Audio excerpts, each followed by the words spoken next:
Om Sahana Bhavatu.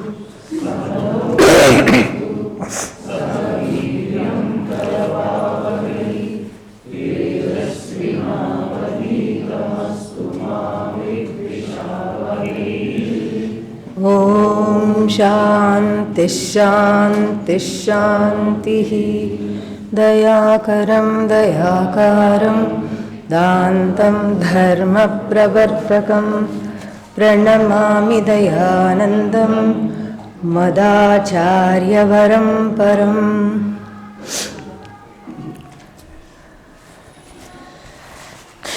Sadashiva Samarambha Shankaracharya Madhyamam Asmadacharya Paryantam Vande Guru Paramparam. Om Bhadram Karnebhih Shriyama Devah Bhadram Pashyem Makshabhir Yajatrah Sthirairangai Stushtvagam Sastanubhih Vyashema Devahitam Yadayuhu Swasti na Indro Vruddhashravah Swasti nah Pusha Vishwavedah Swasti nastarksho Arishtanemihi Swasti no Brihaspati'r Dadhatu. Om Shanti Shanti Shanti.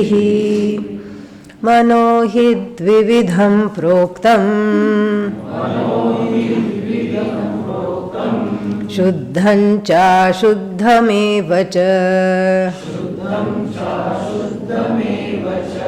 Ashuddham Kama Sankalpam Shuddham Kama Vivarjitam. Just to catch up and translate, the mind is said to be of two kinds. Generally speaking, there are many ways to classify the mind, but the mind is said to be of two kinds. One is what? Shuddha, pure. The other one, Ashuddha, impure. And then briefly, the definition of both are given. First, starting with the impure one. What is the impure mind? Kama Sankalpa. Kama Sankalpa here means full of all kinds of fancies. Because it's not Kama Sankalpa doesn't mean desires.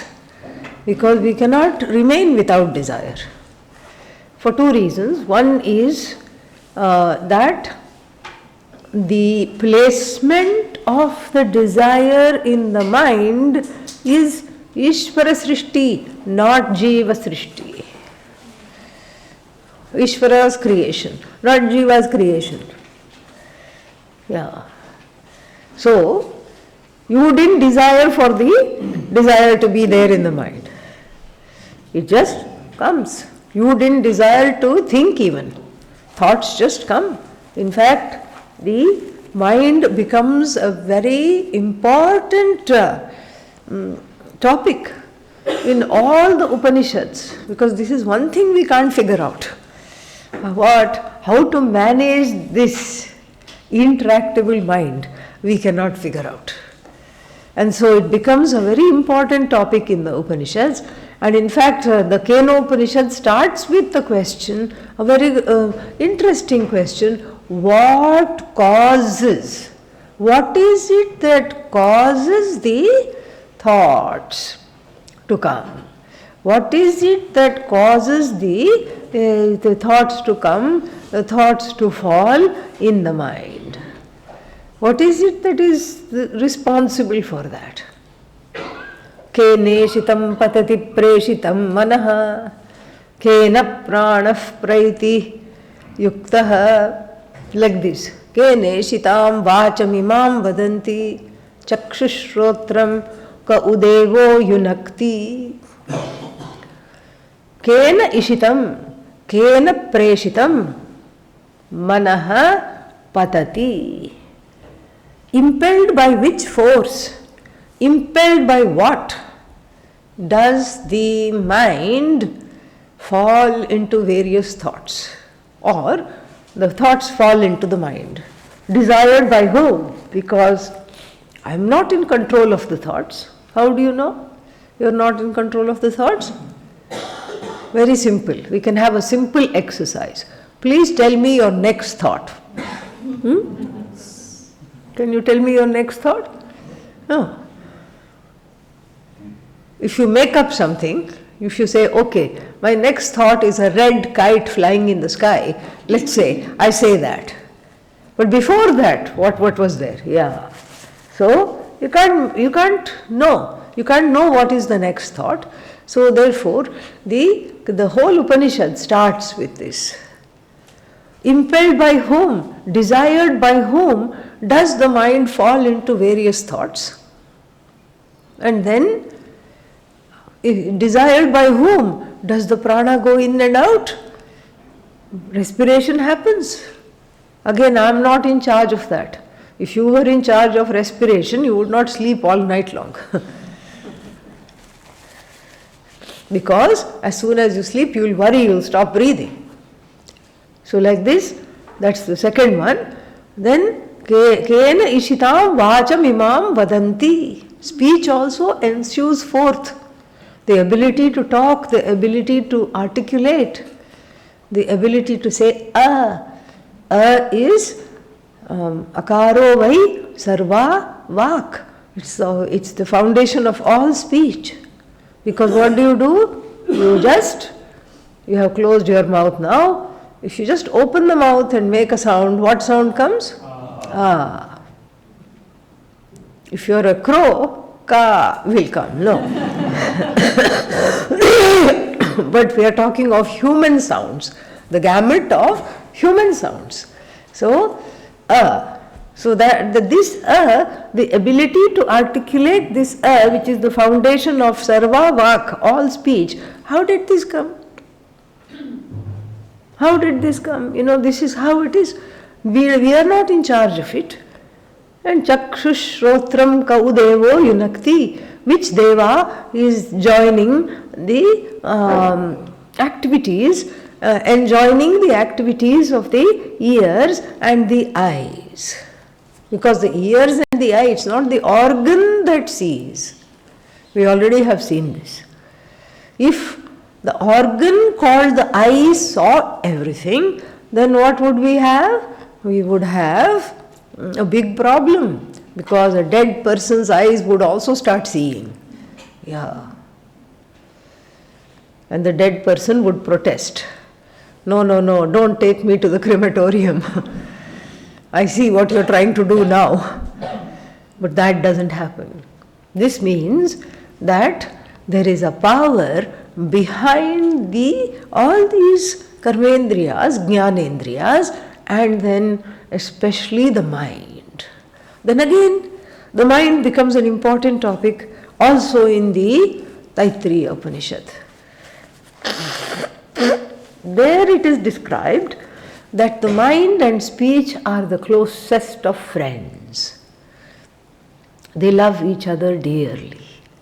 In fact, one is like a lame person riding on the shoulders of a blind person, and they both are going somewhere. The lame person is directing the GPS. Yeah.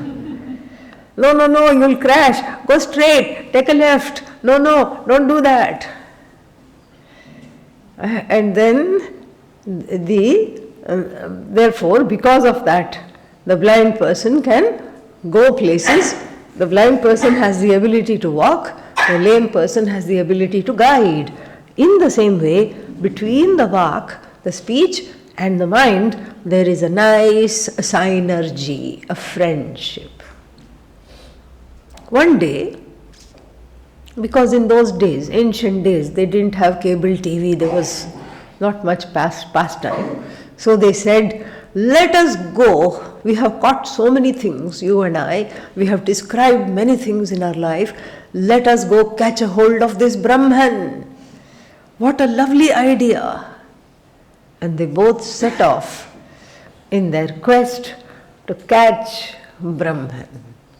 And the village people are very happy. Oh, you're going to bring back Brahman? Yes. Bring back Brahman. BBB. This is our quest. We are going to bring back Brahman, which cannot be objectified, which is not a thing, which is the truth of oneself. They didn't know that. They just thought they can objectify anything in the world with each other's help. And they always praised. They had a mutual appreciation society between the two of them. The mind said to speech, "You are so eloquent with your words. How nice." And what did the speech say? "Oh, but all the ideas are yours. You're such a lofty thinker." And the two of them went to get Brahman, catch Brahman and BBB, bring back Brahman. What happened as a result? They came back empty-handed. Because the bringer is Brahman. The one who comes back is Brahman. Yato vacho nivartante apraapya manasa saha. From which objectifiable, causeless cause, they had to return. Not gaining which, they both had to beat a sad retreat. Sad retreat. And what did they say? Oh, nothing happened. We could not bring back Brahman after all. Yataha vacho nivartante, where the speech comes back, having spent itself and not got a hold of that which is its truth, along with its best friend. Who is the best friend of speech? The mind. Both of them came back in the middle of the night and then did not even tell the villagers that they were back, because it was a failed attempt.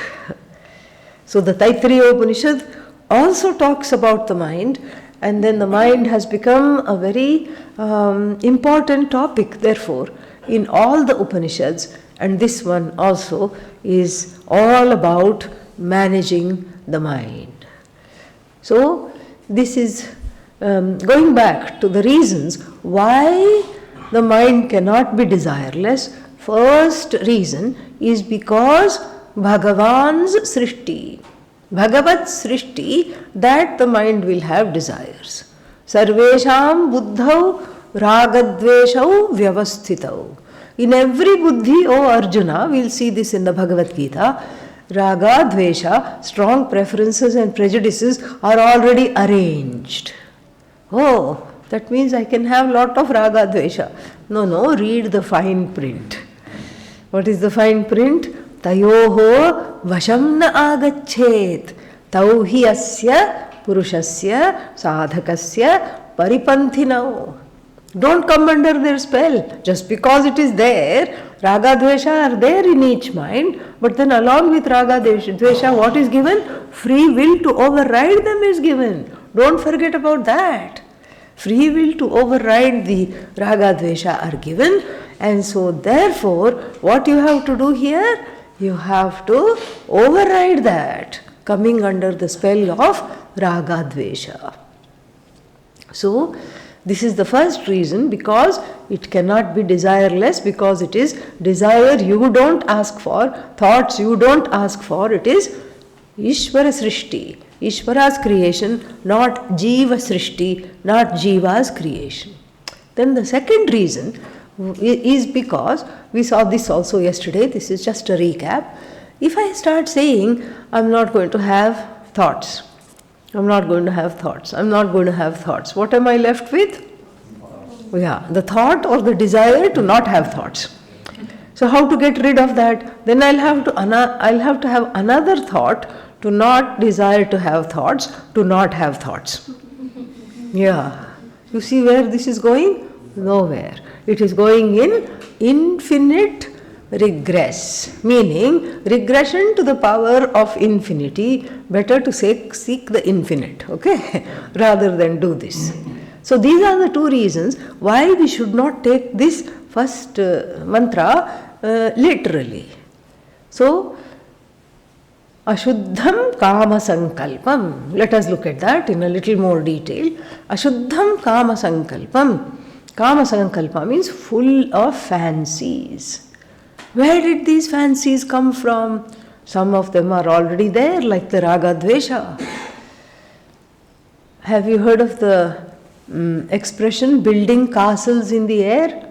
Yeah, that is the fancy. Suddenly, you'll be listening to the class. Suddenly, somehow, the eyes get glazed and go that side. Why? Some thought has come that you run with that thought.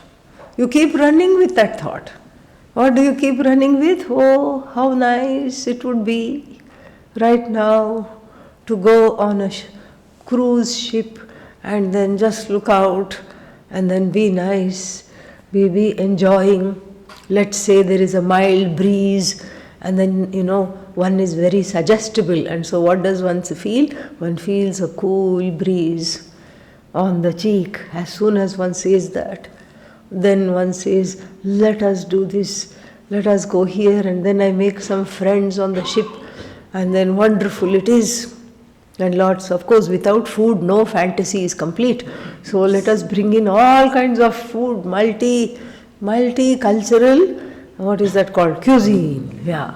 Multicultural cuisine, Vietnamese, Chinese, this and every is there.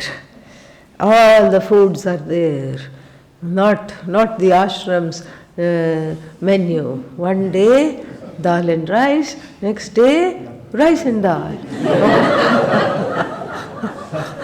Okay, so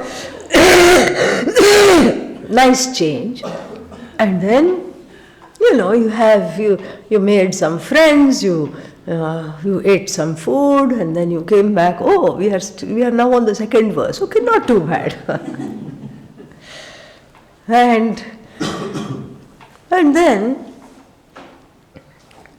one might argue, what is wrong with this fancy? It's my thoughts. It's my great imagination. It's my mind, not yours, okay? You have your own thoughts. I'm not stopping you from having your thoughts. Who are you to come and under the guise of an Upanishad tell me Ashuddham Kama Sankalpam? Who are you? Let me have, life is so difficult. It's so hard. Let me just fly a little fanciful trip and come back. What is your problem? You're a killjoy, meaning you kill everything that is joyful. Well, a very persuasive argument against this positive way of building castles in the air comes from none other than the most erudite writer, Svatmavidyananda, in the Panchadashi, a highly regarded text in Vedanta Shastra consisting of 15 chapters. There he articulates that even though it looks harmless, this kind of a positive Kama Sankalpa means wonderful memories manufactured, or desires and mixture of desire and memory manufactured in the mind to just pass some time or to get over some difficult things that have happened, or just out of habit some people do that. What is wrong with that? He calls this Manorajya. Manorajya means an escaping mind into its own kingdom. A mind that escapes into its own kingdom, Manorajya. What is wrong with it, he says, is that it just fuels, it gives fuel to the mind. Why does it give fuel to the mind? It gives fuel to the mind to be in this non-reality and a kind of a distracted state all the time. Well, what's wrong with that? That means the mind has been hijacked by the positive adhyasa, by the positive superimpositions, and it is no longer available for me. No, come on. Just one little imagination, a little trip, just went and came back. What is wrong? In the beginning, what is a little trip then becomes a bigger trip, bigger trip, bigger trip. Just like how a thief is. What will the person who is given to stealing does? The first day comes and sits in the meditation class in a Vedanta group. Oh, thief is also doing meditation? Yes, thief is meditating upon you. Okay, you are meditating upon Shiva, but thief is meditating upon you. Do you close your eyes? When do you start closing your eyes? When are you in samadhi? Where is your phone? Where is your wallet? Thief is meditating upon you. And then what happens? The first day, one small tiny item from one small tiny non-complaining person goes. And then what happens? Nothing happens. And what happens to the thief? Gets bolder. Gets bolder and bolder, and then picks more and more things, because this becomes an addictive enterprise, and then in fact the thief has no longer any control over himself. This is how the mind also is. I steal into this Shobhana Adhyasa, this Manorajya of positive trip of some kind. It is not really happening, but it's a fancy. I go somewhere, I'm felicitated, somebody is giving me a garland, somebody is giving me a prize, oh, and this invisible audience is clapping, clapping, clapping, clapping, clapping, and then I'm receiving this prize, and everybody is throwing flowers. All this is a huge trip. In the beginning, it may look harmless, but it slowly takes over and destroys the mind. And so Swami Vidyaranya cautions against Manorajya in the 4th chapter of the Panchadashi, aptly titled as Isha Srishti and Jiva Srishti. What is the difference between Ishvara's creation and Jiva's creation? That is where he cautions, because you think you are playing with a video game. After a while, what happens? You cannot let go. It's almost like that video game or console that is in your hand has glue, and then that gum has stuck to your hand. First you thought, I'll just go into this fancy and come out, but then it has swallowed you. Anamat, completely it has swallowed you. This is the problem even with the positive flights of fancy.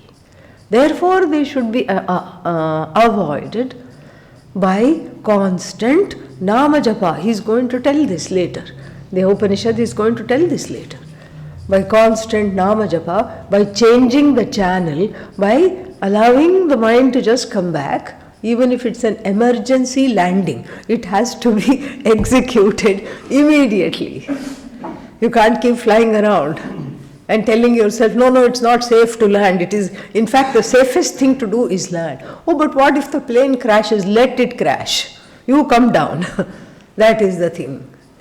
And then, if this has been tackled, then the other one, of course, is very impelling. The reasons to not go into the other side are very impelling. What are they? Negative fancies. And there are many of those also. So many are there. Somebody calls you. It's like somebody says, like you are in the ashram, and the acharya of the ashram says, please come and see me after lunch. What happens? Oh no, what did I do wrong? Is it because I didn't wear white for 3 minutes the other day? Is it because I did something else? Is it because I did this, I did that, all these things. And then all those thoughts are so hard to even process that one makes a story, one, builds a story in the air. Unlike the other one where everybody is clapping and I'm receiving a prize, this is a sad story. Nobody is clapping. In fact, everybody has ganged up on me and they are saying, Chee, Thu, why are you here? Why are you in this course? You are a blot on all the other people. Oh, maybe I'll be asked. So now all the story moves forward. The plot line has already moved forward. How has it moved forward?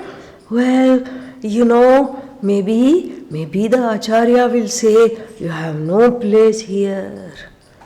Get out of the ashram. Oh, so sad. It has nothing to do with Acharya. It has nothing to do with ashram. It has nothing to do with the reason why you were summoned also. Why was this person summoned? Oh, we don't know your full name. For our records, can you please give your full name? Your surname is missing. That was the reason the person was summoned. But where has this person gone? Out of the ashram. Yeah, the person has thrown himself or herself out of the ashram. For no reason at all. So much pain, so much sorrow. Until this meeting happens, the person has already thought about all the negative issues and everything and thrown themselves out of the ashram. So sad, very, very sad. And so here, why did this happen?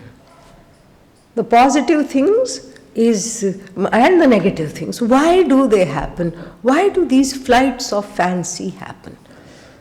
First reason is because there is a wishful thinking. In the case of the positive superimpositions in the mind, the positive flights of fancy, there is a kind of a wishful thinking. It has never happened to me that people have clapped when I entered, or have never ever received a prize in my whole life. Always the prize went to the next idiot sitting next to me, never to me. And so it's some kind of a unfulfilled desire that has taken root, and it is making a full-blown Bollywood movie in the head. Okay? Bollywood, Hollywood, Sandalwood, whichever one you want. So this is the cause for this is the cause for what? Positive flights of fancy. Now the negative fanciful flights are also caused by wishful thinking, but we're not in the straightforward way as we see. It's more of a roundabout way of wishful thinking, in the sense of, I wish this didn't happen, but then, oh my God, it's happening. So in the one there is an unfulfilled desire in the first one, and in the second kind of fancy there is a kind of a desire that is a fear that turns into a negative desire, a kind of a terrible fear. And that fear doesn't have to do with now, here. That fear has to do with mother, father. When the father summoned me to his room, it was never good news, okay. Or when the mother summoned me, said, come and see me, it was always not very good news. So now also something must be there. So you see, it's the remnants of the childhood, the fragments of childhood memories which no one is actually ready to acknowledge. That is why Vedanta is so powerful. There is therapy, we say, but Pujya Swamiji used to call Vedanta super therapy. And he wrote one book. He said, psychology has no solution, but Vedanta has no problem. Yeah.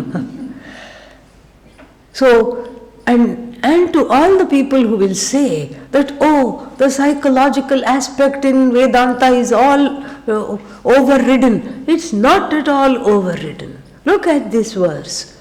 Look at these verses that are going to come. They are so beautiful, so poignant, so profound. And if they don't cause a complete revolution of one's way of thinking, I don't know what else can cause that. Because it doesn't just deal with touchy-feely, oh, how are you feeling? You're feeling sad, let me make a bed for your feelings. No, it doesn't just do that. It analyzes it, it goes to the root cause of why these feelings exist. So the desire, fear, memory all get mixed up.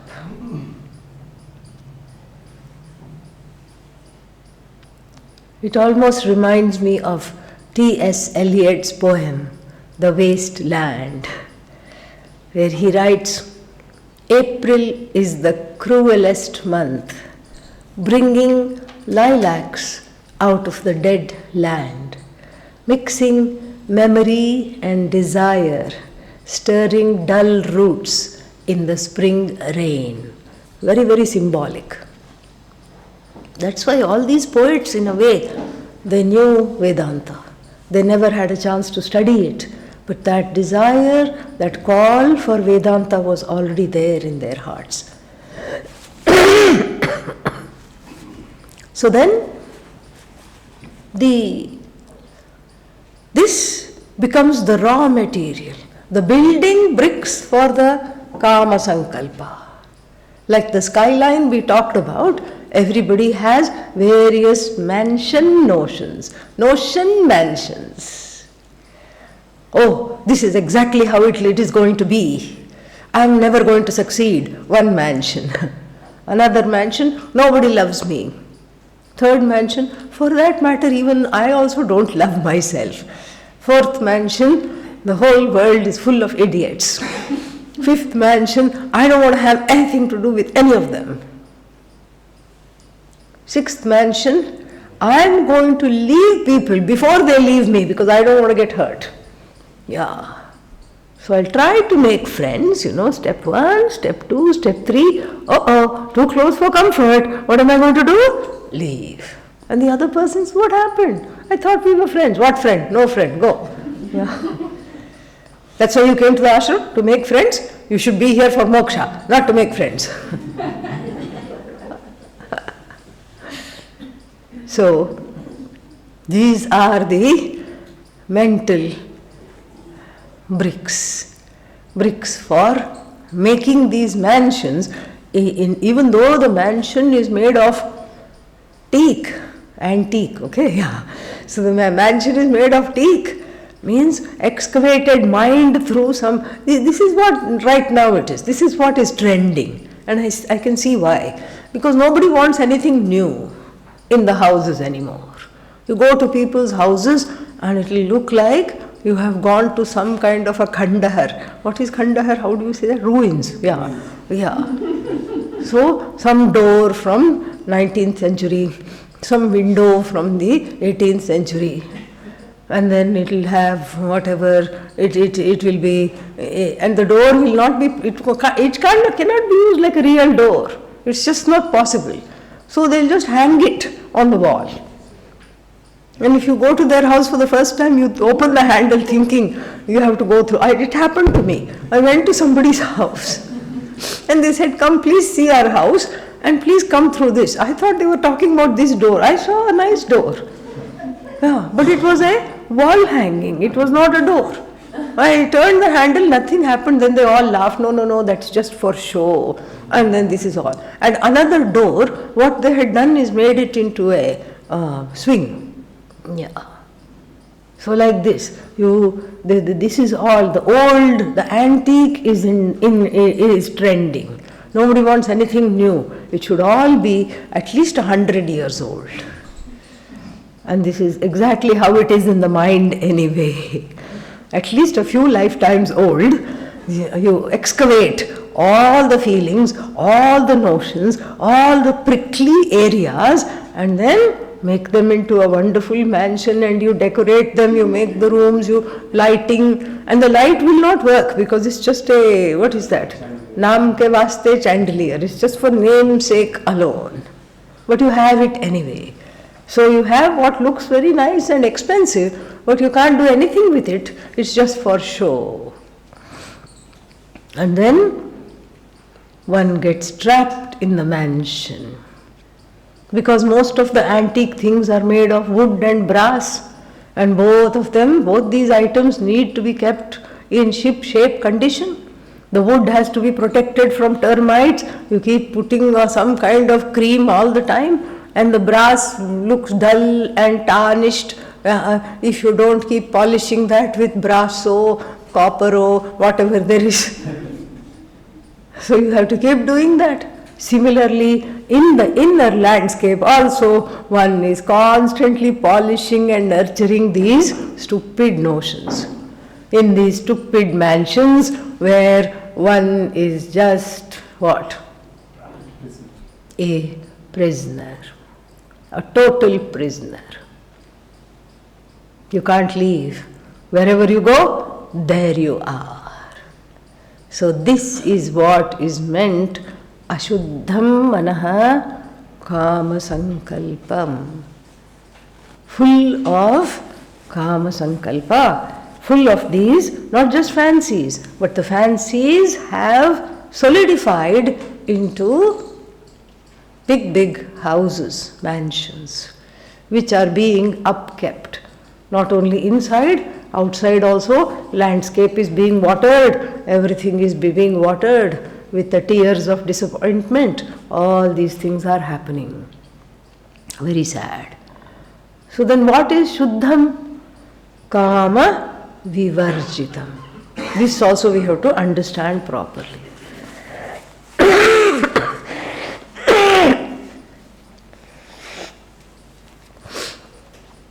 Shuddham. So first Ashuddham was described because if I don't know what Ashuddham is, how can I correct it? I have to correct it. So therefore, first Ashuddham was described, and now Shuddham is going to be a breeze. Very easy.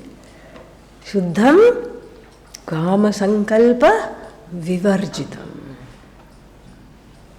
Training the mind to just be in the present moment. This is what we are going to do when we begin our meditation sessions, starting next week. The mind is like a frog. Jump, jump, jump. It leapfrogs from one thought to the other.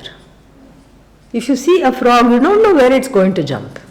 It keeps going like this thing. You think it's going to jump here, but it surprises you by jumping there. The mind also, alas, is very much like that. It jumps here, it jumps there, it jumps all over the place, and then jumping. It just drives you crazy. Why? Because it does not have the staying power. Sometimes people say that the mind goes from thought to thought without rhyme or reason. That's not true. There is always a reason. It is hidden in the unconscious. And if there is no reason, there is at least a rhyme. If you think of Honda, Pujya Swamiji would always joke, the next thought is Bonda. Bonda means a nice, savory, potato stuffed fritter. Yeah. So from Honda to Bonda, it doesn't take very long. And after Bonda, it stops right there. I want Bonda right now. But there isn't any Bonda. No, I want it right now. And that is where the management of the mind comes, because in meditation, I give the mind a job to do. Usually the mind has Vijatiya Vritti Pravaha. Pravaha, flow. Vijatiya Vritti, a flow of discontiguous and unconnected thoughts. That's how the mind is. I leave it free, it just goes here. Oh, what's that person doing? Oh, that's interesting. They're going for a walk. Interesting. Oh, I should also go for a walk. I have not gone for a walk in a long time. Yeah, that's there. And then from walk, again it goes to talk, and then again it goes somewhere else. It's just, this is how a freely left mind, an undisciplined mind, without training, nigraha means training, he goes all over the place. All right. So now, that vijatiya vritti pravaha is converted into sajatiya vritti pravaha.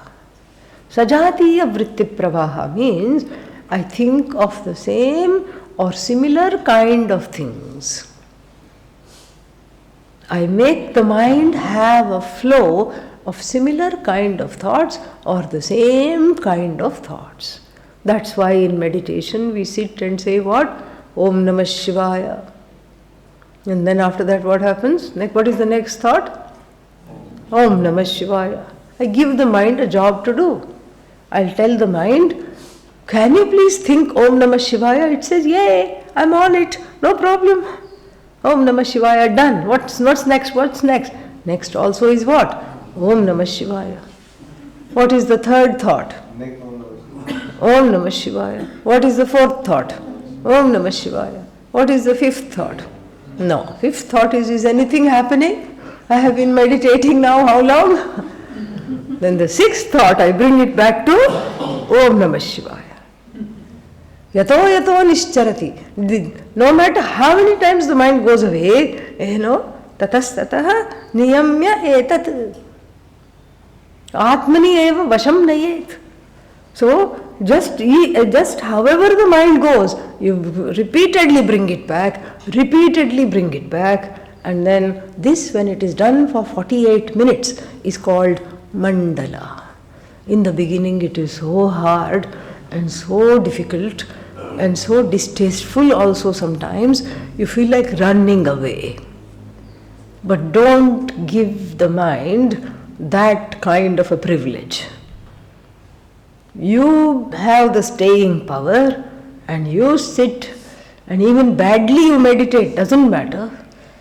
And if many distractions are there, doesn't matter, distractions will be there. Otherwise it's not meditation.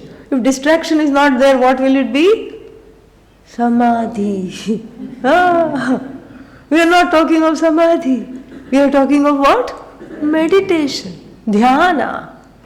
So the idea is, if I am able to do this for a length of time, then what will happen is that in the non-meditative state, in the waking state, when I am not meditating also, the mind will be more and more available to me. The mind will be more and more available to me. When the mind is available to me, there is no limit for one's thinking, for the Bhagavan in the form of creativity to flow, for the whole world to be changed, for you to change yourself, for one to gain moksha. Everything is possible if the mind is available. If the mind is available, not available, the only thing you can say is what? Never mind. That's all you can say. So therefore, ashuddham kama sankalpam, shuddham kama sankalpa, that sankalpa you have to bring in again, kama sankalpa vivarjitam. It's not a 1 minute thing. Oh, just now I thought, okay, I'll have the mind free. It is not. Why? Because of those mansions. Those mansions have to be repeatedly dismantled by this practice of sajatiya vritti pravaha. And when it is dismantled repeatedly, of course, more and more mansions may come up, but still I keep dismantling, and then the mind is free. There is freedom. It's not bound by the thinkings and the desires therein. Next one. Mana eva manushyanam karanam bandha mokshayoho bandhaya vishayasaktam muktam nirvishayasmritam. Yeah. Manaha eva, the mind alone. For who? Manushyanam, only for the human being. We are not talking of dogs and cats here. Yeah. Our dogs and cats do not have this problem. The cat doesn't complain, I'm very distracted. It's not an issue. Because it has nothing to achieve. It is fine being what it is. It doesn't think, I think I need to go to America. I think I need to go to America to get a better life for me and my kittens. No. The dog also doesn't think, I have one puppy just now. So I have to save money, not only save, it doesn't know money, let's make it realistic. I have to save bones for this puppy and for the puppy's puppy and for the puppy's 7 generations. At the most, the dog will bury one bone and then it forgets immediately. That's why it digs up the whole garden because it has forgotten where it has buried. But Manushyanam, the mind for the human being is, because of the free will, is so free that to desire everything under the sun, scale impossible heights and achieve everything which people have given up on. This is the human mind. This is what the mind for the human being is all about. It is both a blessing as well as a challenge. So therefore, manaha eva, this mind alone, manushyanam, for the human being, karanam, is the cause of what? Bandham mokshayoho, of bondage and freedom. The mind alone is the cause of bondage, and the same mind alone is the cause of freedom. This itself will take some time to look at. So, how is the mind the cause of bondage? We already have seen. Because I feel bound to those thoughts, to those notions, bound to despair, bound to all the negative emotions, kama, krodha, lobha, moha, mada, matsarya. What are they? Desire, kama, anger. Anger always comes when the desire is thwarted. When I cannot have my way, I get angry. So, kama, desire, krodha, when the desire is not fulfilled, anger comes. Lobha, avarice. I already have something, but I want more. And then moha, delusion, because there is no priorities here in life. Delusion. Mada, pride. I have achieved so much in my life. You don't know my history. I am very humble. The person themselves says. I am the most humble person in the whole world.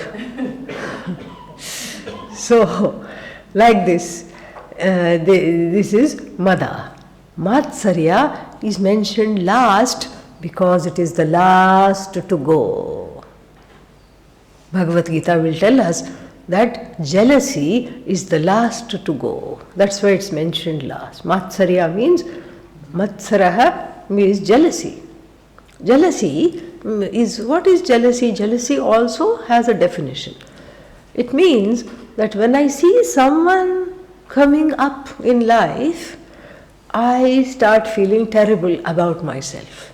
So in other words, a person feeling jealous about somebody else is not about somebody else at all. What is it about? Oneself alone. It's about oneself alone.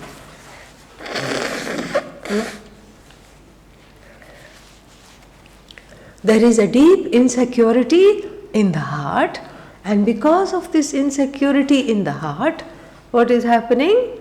There is this jealousy. There are fires burning because I feel like I am a failure and I can't stand anybody being successful. So there is heartburn, literally heartburn is taking place. So the mind becomes a home to all these emotions when it is not trained. This is the cause of bondage. The bondage is not out there. Samsara is not out there. Where is samsara? Here, in between these two temples. If samsara is here, where is moksha? Also here. It's all an inside job. Vedanta is an inside job. So, manaha eva manushyanam kabandhasya karanam. This mind alone is the cause for bondage. Mind means the ways of thinking. Wrong ways of thinking, wrong kinds of ideologies, wrong kinds of things, etc. Because in Vedanta we don't say bondage is real. If bondage is real, it cannot be removed. Real means existent. If bondage is real, it cannot be removed. Okay, bondage is unreal. Okay, then what are we doing here? Om Purnamadaha Purnamidam. It need not be removed. Can you remove something that is not existing? No. So it's this funny kind of a situation in between real and unreal, Sat and Asat, Sad Asadbhyam Anirvachya. That which cannot be categorically said as real, that which cannot be dismissed as unreal. What is this the definition of? Mithya. Ajnanam is mithya. Bondage based on ajnanam is what? If ajnanam itself is mithya, can the bondage based on ajnanam be satyam? No, absolutely not. And so, if bondage is mithya, freedom is also what? Mithya. You know the story of the Shishya and the Guru with 300 cows? I told you that? No? Sometimes people say no because they want to hear it one more time. But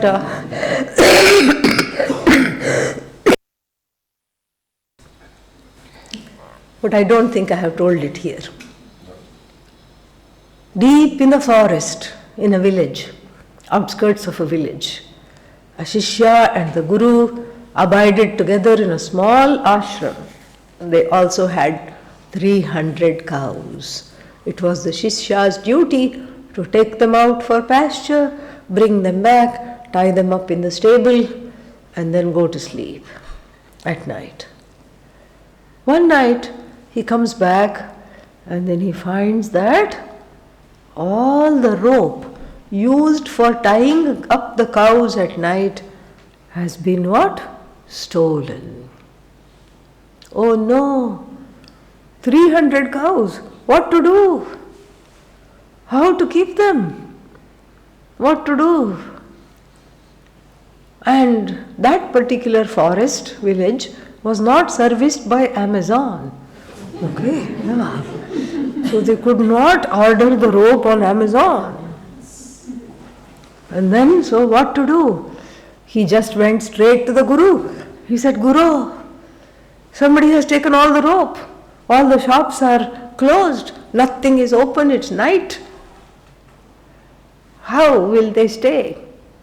The Guru said, don't worry, my boy. Pretend to tie them up. What? Pretend to tie them up.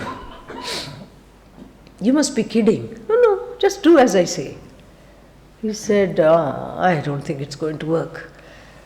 He took the smallest calf and then he made it sit down in its place and then just pretended to tie it up, and the calf settled down nicely, happily.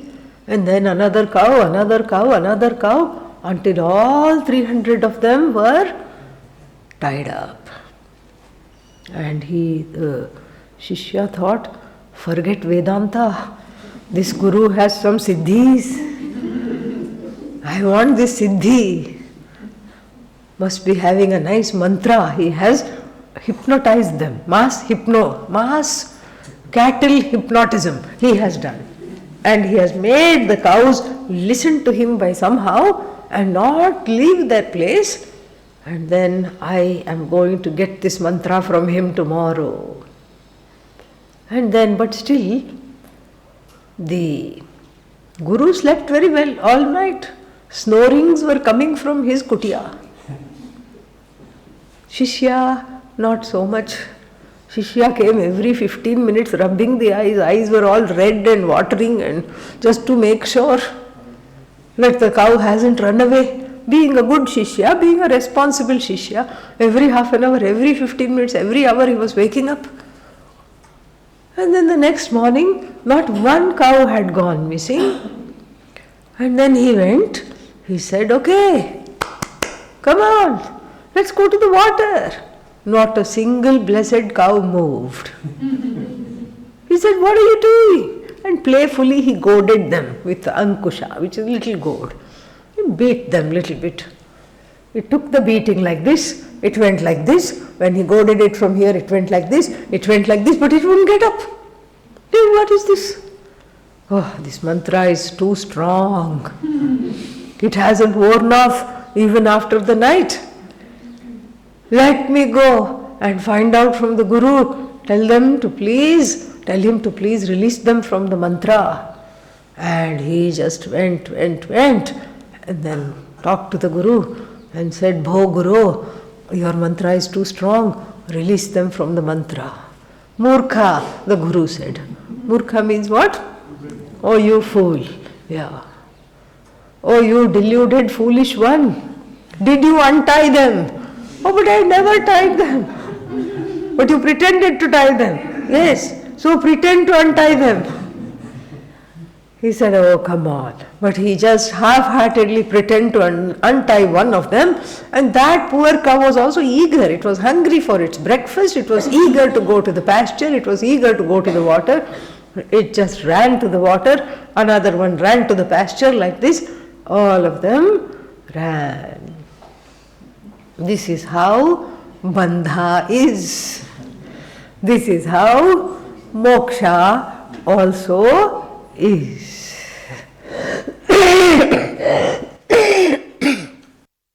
More we'll see tomorrow. Om Purnamadav Purnamidam Purnat Purnamudachyate Purnasya Purnamadaya Purnamevavashishyate.